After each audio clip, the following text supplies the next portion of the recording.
Registrar TV पर खुश आमदीद।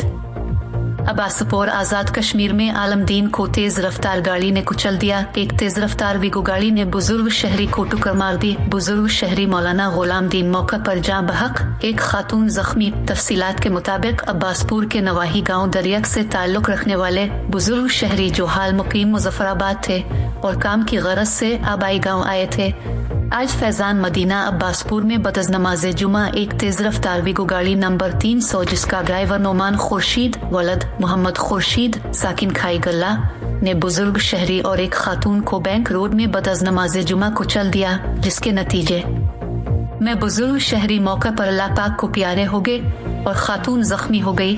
शहरियों ने ड्राइवर को पकड़कर पुलिस के हवाले कर दिया।